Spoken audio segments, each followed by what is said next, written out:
Good morning, and welcome to Monday Morning Quarterback. It's the segment I'm starting where I spend some time reflecting on yesterday's sermon and the worship service that we had, and just recapping some things and rethinking through that in a little more condensed version than what I did on Sunday morning. Anyway, glad to have you here and kind of take a look back, as yesterday we were continuing our series through Jacob as we paused and looked at Jacob wrestling with God there on the banks of the Jabbok River. And the question that always comes up is, how could Jacob, a human, wrestle with God and wrestle God to a standstill so that God finally reaches down and says, "Let go of me," and dislocates Jacob's hip. Jacob still has a death grip on him. And Jacob says, "I won't go unless you bless me and tell me who you are." And so in that, God not only blesses him, but he changes his name from Jacob, which means the one who grabs the heel, to the one who struggled with God and prevailed. And the simple answer is Jacob wins because God lets him. If he could dislocate the hip, he could have dislocated the fingers that held on.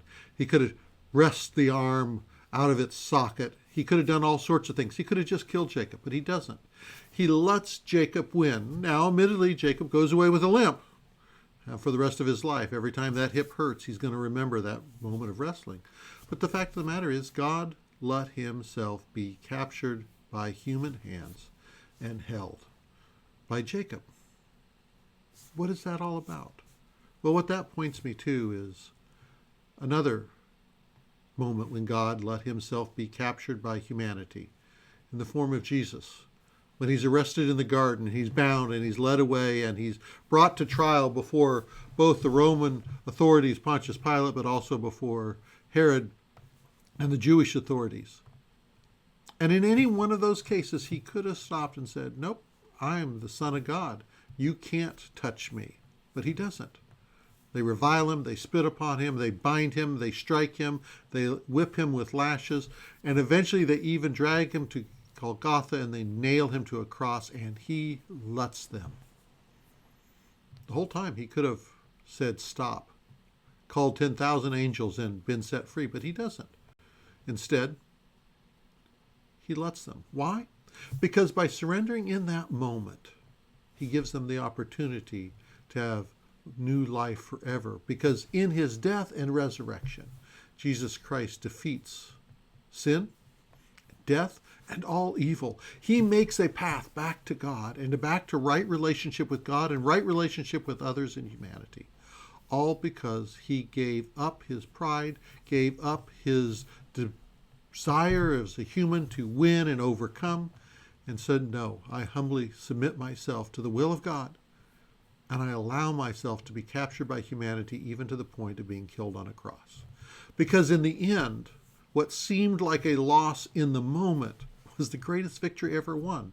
Because sin was defeated, death was defeated, and evil was overcome.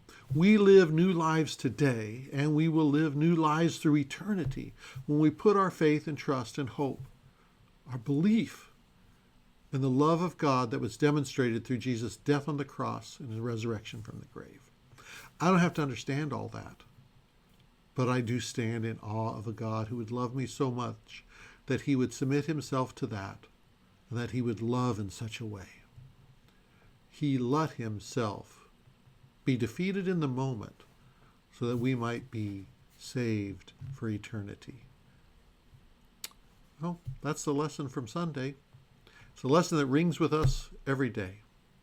How do we surrender ourselves to God as he surrendered himself to us so that we might find new life in him and new life for others through him? I hope it's been a helpful reflection. May God bless you this week. May God watch over and take care of you. Go in God's peace. Amen.